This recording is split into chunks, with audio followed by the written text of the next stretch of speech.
What I want to do right now is have a look at the way that you're honoring and respecting your hours.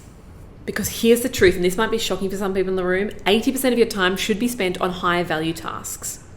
What I want to do right now is calculate two things. First, I want to calculate your unique hourly rate.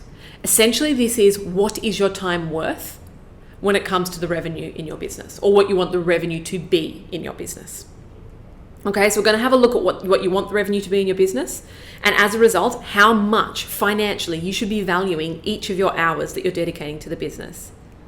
We want to have a look at where you want to be in your business, and we want to start thinking like and respecting like and acting like you're already there. Because the only way we're going to get there, right? If we keep running in circles in the same way and keep doing the same kind of things in your business, we're going to get the same kind of results.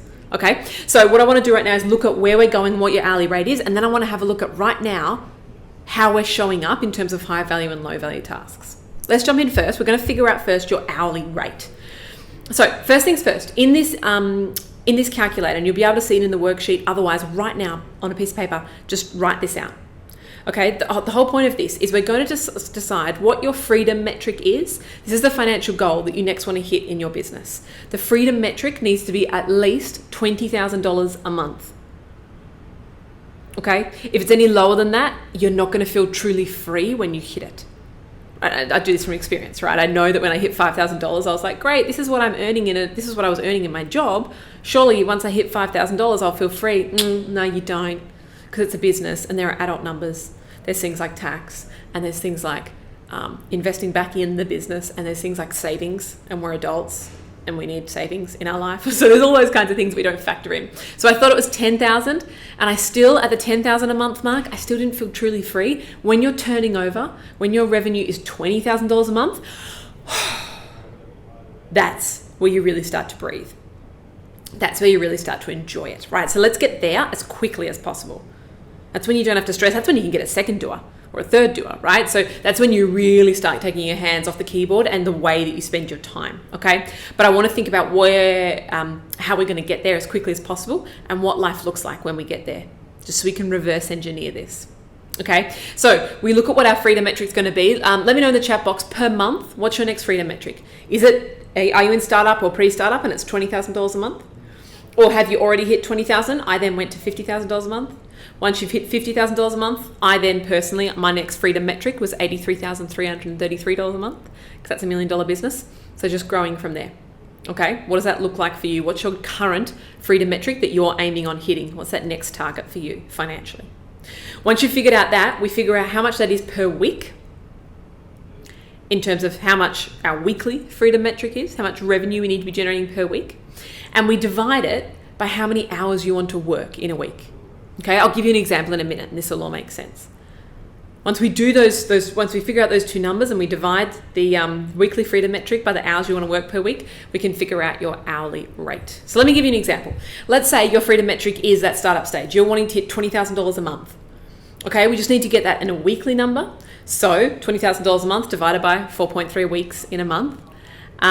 We get that number up the top, and then we divide it by how many hours you want to work a week.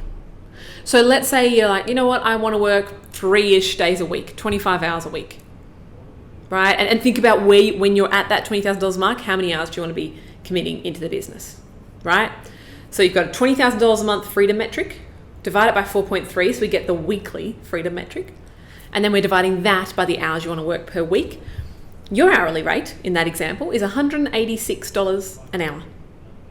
Okay, I always like to round up to the nearest 50. So $200 an hour is your closest is your hourly rate. I want you to think of that every time you do something. I want you to remember. I want you to respect. I want you to honor the fact that your hourly rate is $200 an hour. If that's your scenario, it'd change. Obviously, it'd be slightly less if you're working more hours a week. Slightly more if you're working less hours a week. Let me give you another example. Let's do $1 million business. For those in the room who might have hit those earlier stages and your next goal is $83,333 a month, right? Let's figure out what that looks like per week, $1 million business per week. So $1 million divided by 52 weeks. And let's say same situation. You want to work 25 hours a week in the business, 3 days a week, right? And again, you may want to work 5 days a week in the business and grow faster. Great, awesome.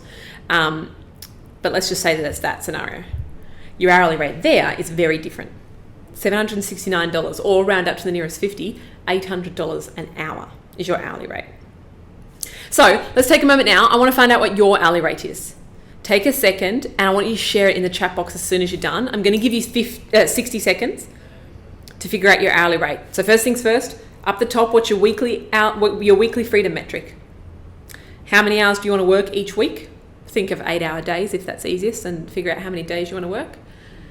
And then that answer is going to spit out your hourly rate. So 45 seconds left, guys. Let's go. Let us know in the chat box if you've got a question around that. And share it as soon as you've figured out the number. You need a calculator. You need your phone.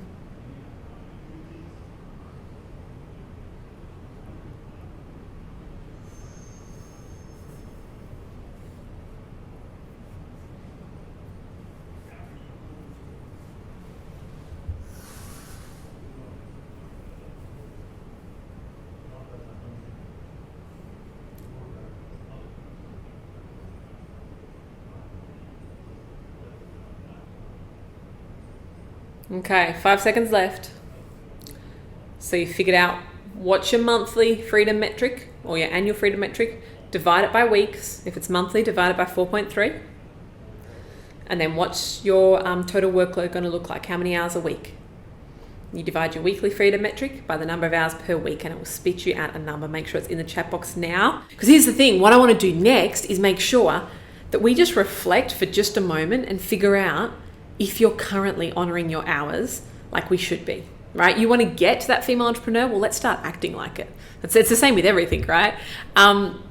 Because here's the thing, there are two types of tasks when it comes to your business. There are low value tasks and there are high value tasks. And high value tasks are essentially strategic things that in the early days of business only you could or should be doing. Okay? Low value tasks are everything else. So what I want to do right now is review.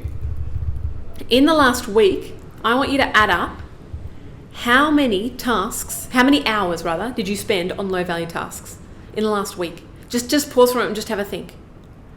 In the last week. And some of you may right now have a planner or a schedule or something you can go through and be like, great, I had this much time in the inbox and then this much time, on social media and whatever it looks like.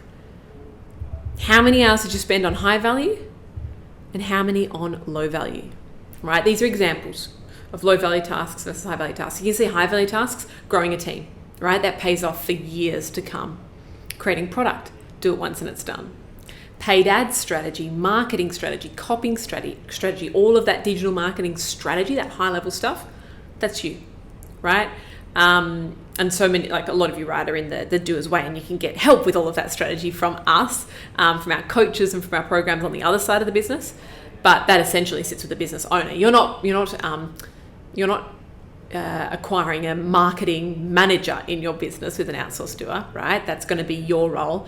They cost a lot of money. They cost multiple six figures. So in the early days of a business, that's going to be your role. Writing sales letters, like that really important sales copy. Coaching calls, that's going to be a really high value task for you to do. And sales calls is a really big one. So like the content side of things, and then also sales calls, right? Because in a sales call, you can make $1,000 to $10,000 from sitting in a sales call. In this business, we have 350 to 400 sales calls a week happening in our business, right? And it's a beautiful thing to do. When someone comes to you and they've got a problem and you've got a solution, that's one of our favorite things to do in this business. It's like you've got a problem and it's really stressing you out and costing you a lot in your health or your sanity or your money or your business or your time. We've got a solution. Let's save you from that problem, right? That's what sales is all about. Take a moment now. What do you reckon? Do you reckon if you worked a 30-hour week last week, do you reckon you did 20 hours in low-value tasks and 10 hours in high-value tasks? Have a think. Pop it in the chat box too. I'm just getting my calculator out. Because here's the thing. If you've been doing low value tasks in your business, say you've been doing 20 hours of low value tasks in your business. Actually, I'm going to do another equation which will really help you as well. And your hourly rate worked out to be $200. Maybe you're getting towards that startup stage and it ended up being $200 an hour. You've just spent $4,000 of your time on low value tasks.